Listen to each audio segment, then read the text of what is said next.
It's time to summarize the ACC lawsuits.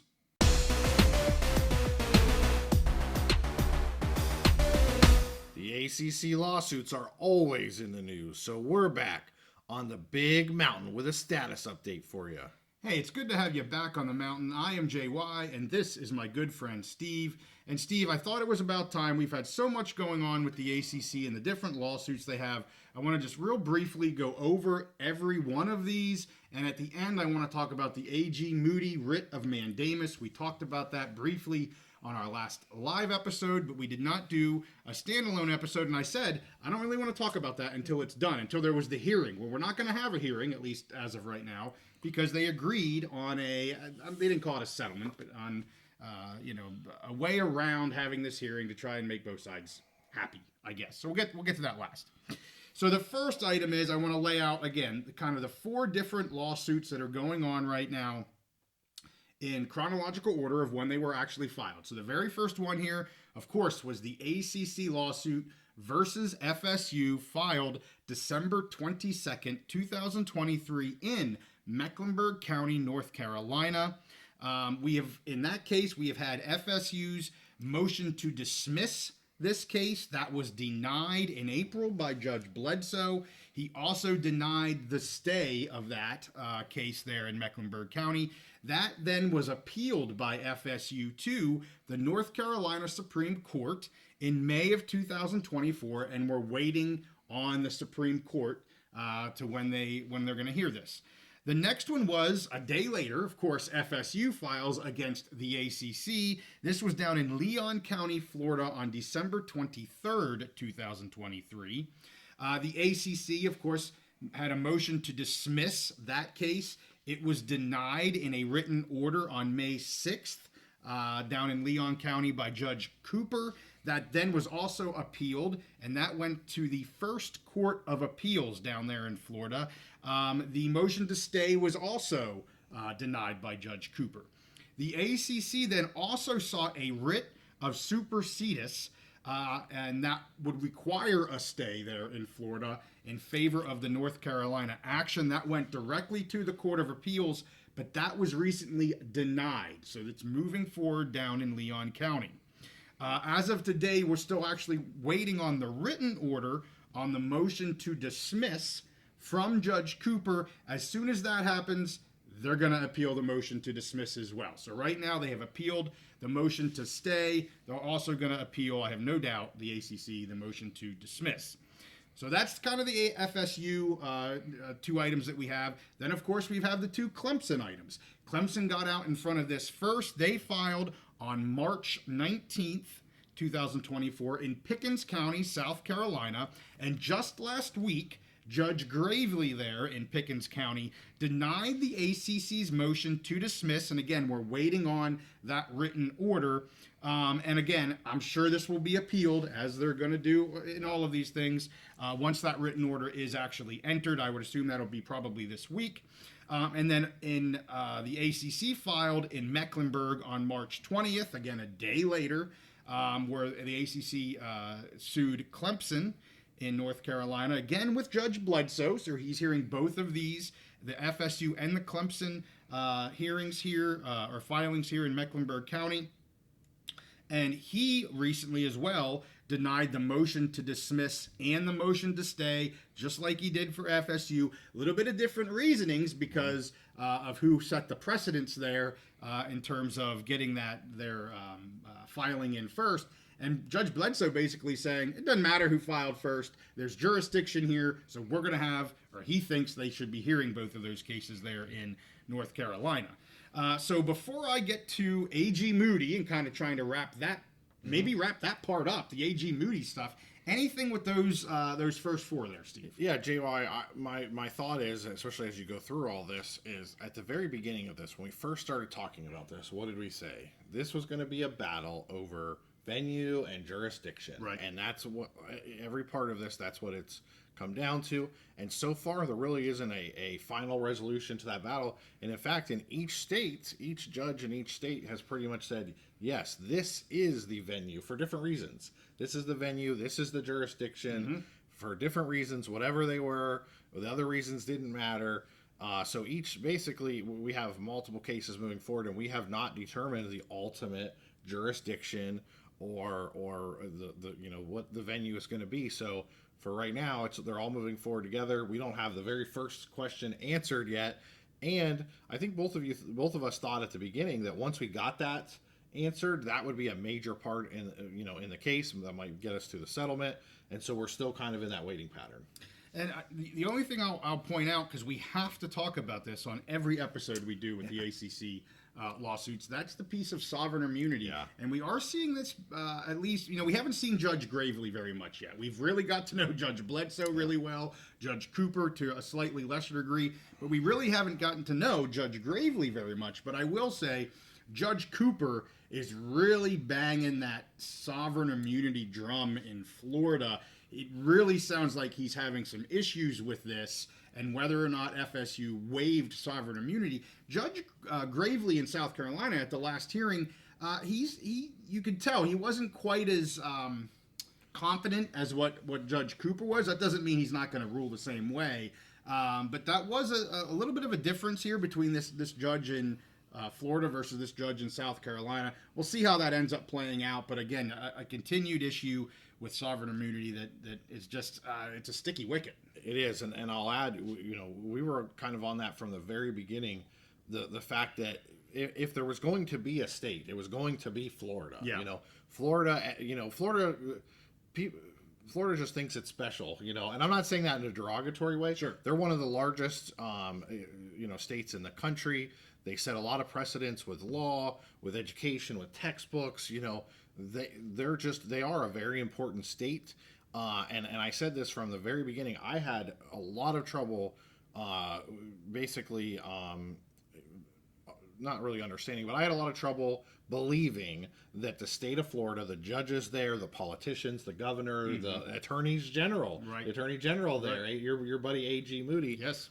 Basically allowing a Florida matter that has so much money in a public institution to be decided outside the state. And so far, that's borne out. Yes. It's a really sticky wicket, especially in the state of Florida, Yep. for those reasons. And I expect that to continue. We've been on that since the very beginning. So just wanted to point that out. Yeah, well, you brought up Ashley Moody. I've been talking about her. Let's try to wrap this up with her. So on April 25th, she issued a writ of mandamus down in Florida, and this was seeking several items from the ACC. I'm actually going to put that list up on the screen. This is the second page of the letter, or the writ, I guess, that she asked for down there. And of course, we know about the media rights agreements. That's what everybody's been talking about, and that's what everybody wants, especially in relation to the FSU cases here. But she had a list of 8 different items, and when you look at items 1, 2, and 3, they really talk about the multimedia agreements, the grant of right agreements, extensions, amendments, and things like that. So 1, 2, and 3 is kind of in different dates and things, what we're talking about. But she also, when you look at numbers 4, 5, 6, 7, and 8, so number 4 was any other executed agreements referred to as the ESPN agreement. Number 5, any other executed agreements between you, which would be the ACC, and ESPN, including the 2016 network agreement for the ACC's Prestige Network. Number 6, any other executed agreements between you and ESPN Enterprises.